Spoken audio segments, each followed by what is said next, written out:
Hello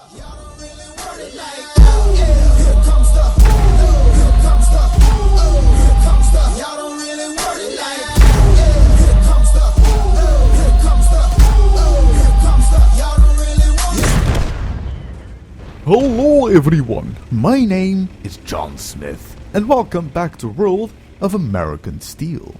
This is the Tier 8 American Heavy Tank Hull Down Warrior of the Year, the T-32. When you get this tank hull down and only show the turret, even a Jaegeru will think twice about shooting you, because the chance of him penning the frontal part of your turret is microscopic. The frontal hull armor is meh, but this tank, it's all about the turret. And it is played by Galaxy Tanker, also known, if you are common in the comment section or on QB stream, Lizzie. And you will see her screaming something about being a pizza sexual dolphin or something like that. There's one downside. No, there's multiple downsides to the T-32, but the most common one is the lack of penetration. And just so it happens, there's the fat Type 4 Heavy right in front of her, and there's no way Lizzie will pen that. Even the cheeks of the Type 4 Heavy will not be penned.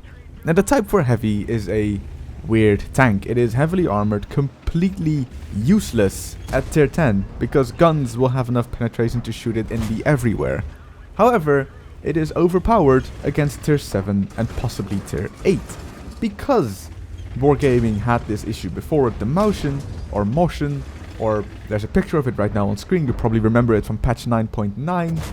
That tank was going to replace the VK4502B, the tier 9 German heavy tank. And it eventually didn't, because the motion or whatever it's pronounced had a lot of issues. Its armor, 240 millimeters in the front of the turret, 200 in the side and 175 in the rear, and its whole armor being 200, 180 and 150 would be too overpowered against tier 7 tanks, possibly even tier 8 if you know how to angle the tank. Even the cupola of it was going to have 200 millimeters of armor. In a tier 7, you are useless against one of these tanks. In a tier 8, you would have to fire nothing but premium or get the flat side of it to pen it. It's still 180 millimeters of side armor, so even the slightest bit of angling would make your shell bounce on it. But that was not really the worst part about the motion, except for that it was also slow, had a lot of armor. The guns were terrible. You had the choice of the 128mm gun, comparable to that of the E75. The problem was its DPM was going to be worse, its accuracy was going to be worse, its aim time was going to be worse. Not only that, it had the choice of also a 150mm gun with 750 alpha, but not the one on the E100. This one, at tier 9, would have the same penetration as an IS-3, 225, would not have premium rounds, and would have high explosive with 85mm of penetration. So you would be able to bully tier 7 and tier 8 tanks. At tier 9 you would have bad games if you don't know how to pen your shots, and if you would meet an enemy mouse, well, you would have to start firing high explosive at each other. And at tier 10 you would be completely useless. You would just be a walking building for people to shoot at. And the same problem kind of happens with the Type 4 Heavy, except for the Type 4 Heavy has a good gun. 600 alpha damage, 250mm of penetration, rate of fire being abysmal, but it's still more mobile than the motion would ever be. And it technically has less armor on the side of the hull, but better armor in the front. So the Type 4 Heavy is a frontal beast. And the thing is, in the Type 4 and the Type 5 you cannot angle it, because then you will have cheek weak spots. Therefore, somehow, it is better balanced than the motion could be, and that's why the motion is not in the game and the Type 4 Heavy is.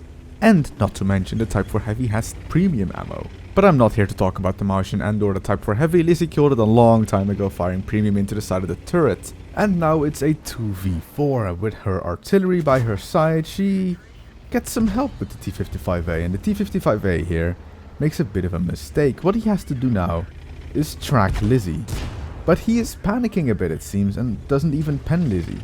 Now puts a good shot into her side, in the front actually. But Lizzie has none of it, and just rams the absolute bonkers out of him. And now we have a 2v3, and this is where Lizzie starts losing her mind a bit, because she starts to communicate with her artillery. teamwork, as it would seem, for some reason. I don't know, I don't understand really. But first has to deal with an FCM50T, and that FCM50T is not a bad player at all. If anything, he could easily carry this game, but even the FCM50T will panic and will make mistakes. But not Lizzie. Lizzie keeps her head cool and will use her tanker's instinct later in this game. However, there's one thing that kind of bothers me at this point. That FCM50T is doing his best to keep Lizzie spotted, and, well, he is kind of succeeding. Well, not anymore right now. The thing is, Lizzie has not been shot at by RT for quite some time. Either the enemy artillery is trying to focus and find shots on the FE207, or they don't have shots on Lizzie. At this point would be plausible, but not earlier on. So Lizzie here is kind of lucky to the fact that she's not being shot at by artillery. And even though she's knocking down trees, she's not being shot at by artillery. So either the enemy RT is not paying attention or are currently moving to a better position. And the thing is, right now the enemy team has to dig out Lizzie before they can find the RT, because the RT giving backup to Lizzie is dangerous. The problem is, Lizzie is giving backup to the artillery, and because she's in a hilly area, she can use the full 10 degrees of gun depression in combination with the very strong turret armor of the T-32 to her advantage, and that has to be scary for the FCM50T. So that is why the FCM50T has switched over to firing APCR. And even though the T-32 does not have the best hull armor, it is still very, very troll. And Lizzie is currently in safe RT position. She cannot be shot at by the artillery, while the FE207 should have shots on the FCM50T.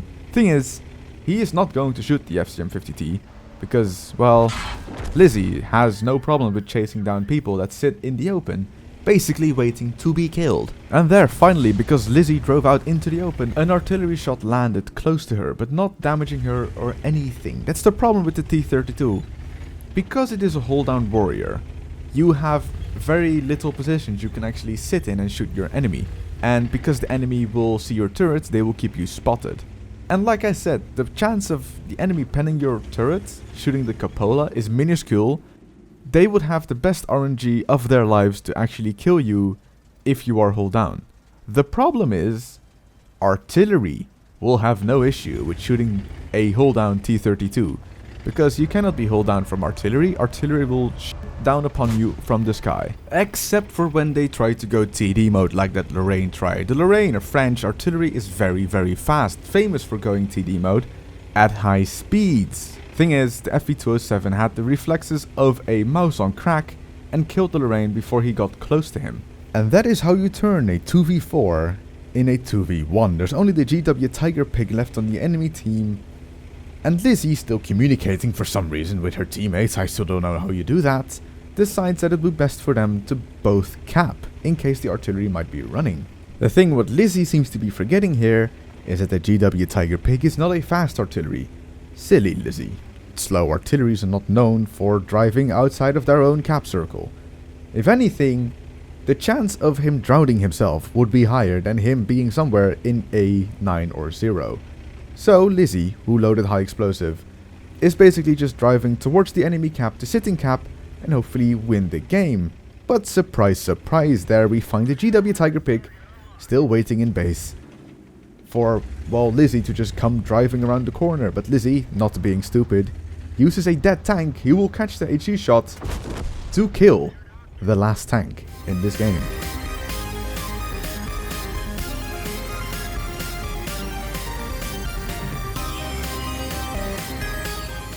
Let's continue the whole American theme.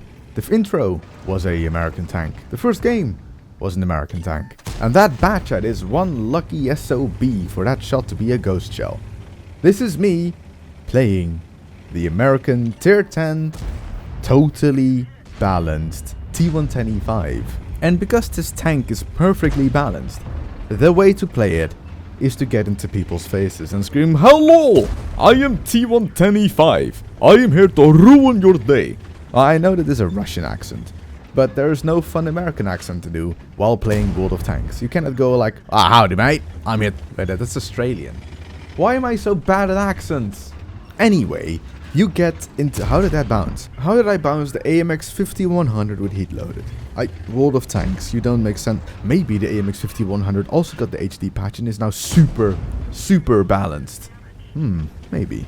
But yes, the T110E5. Its frontal armor is, if you don't know exactly where to aim, basically impenetrable. From a distance, this tank frontally is just a wall of pain coming towards you.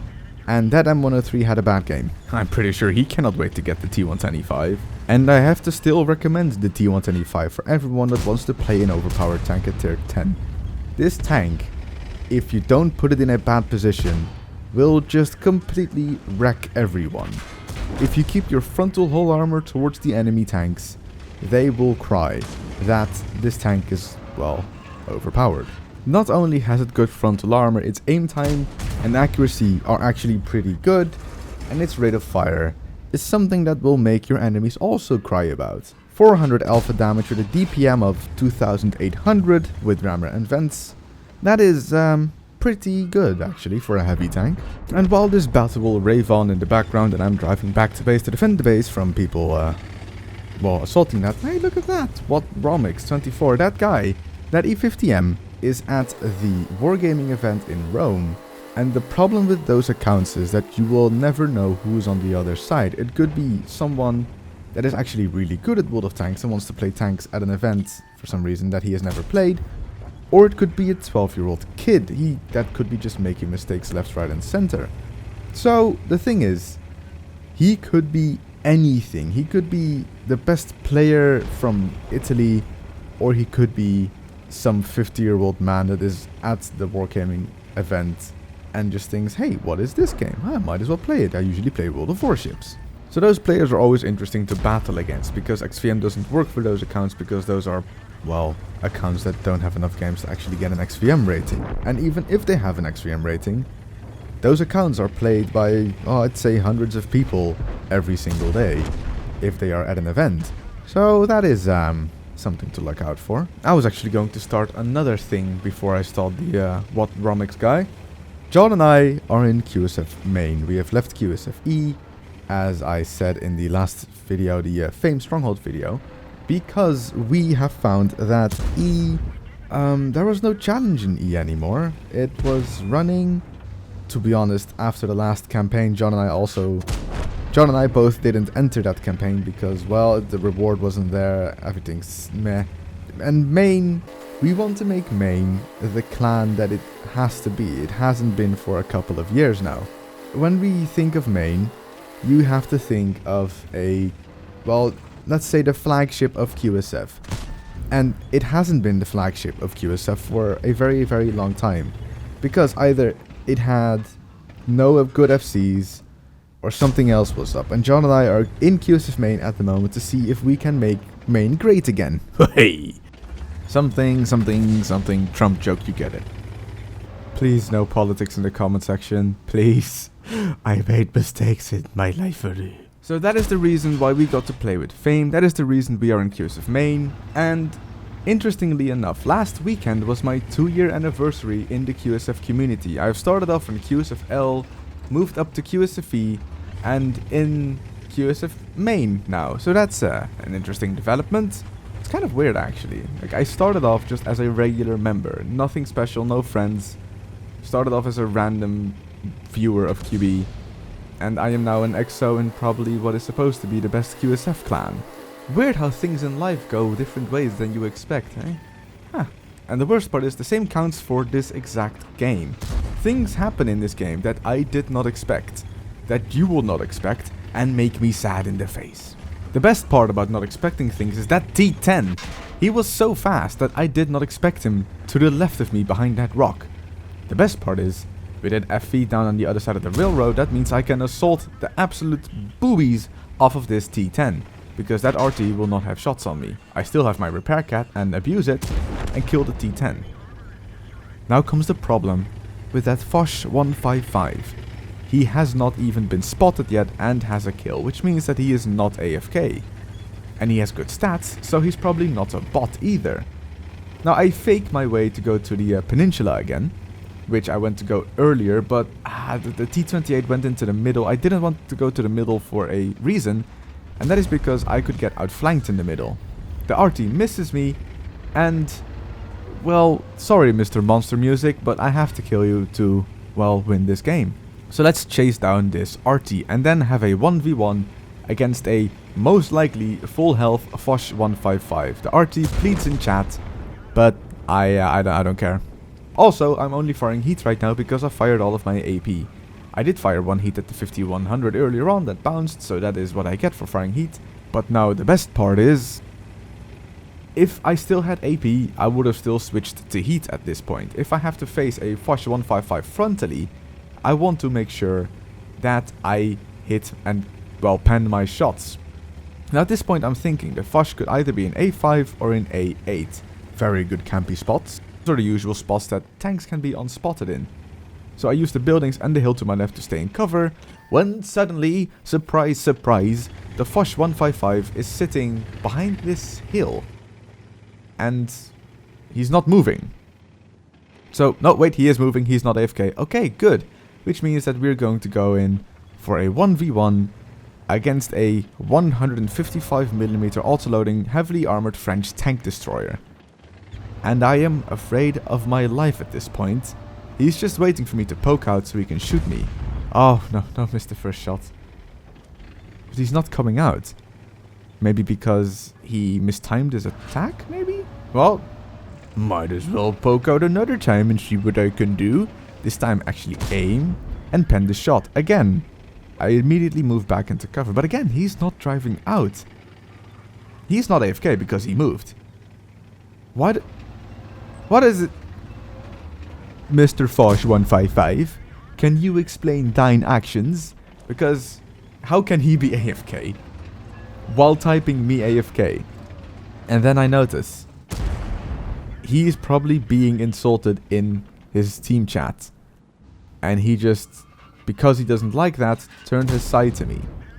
So I get the full health and kill on this Foch 155 to win the game, be very sad in the face, and get my ace.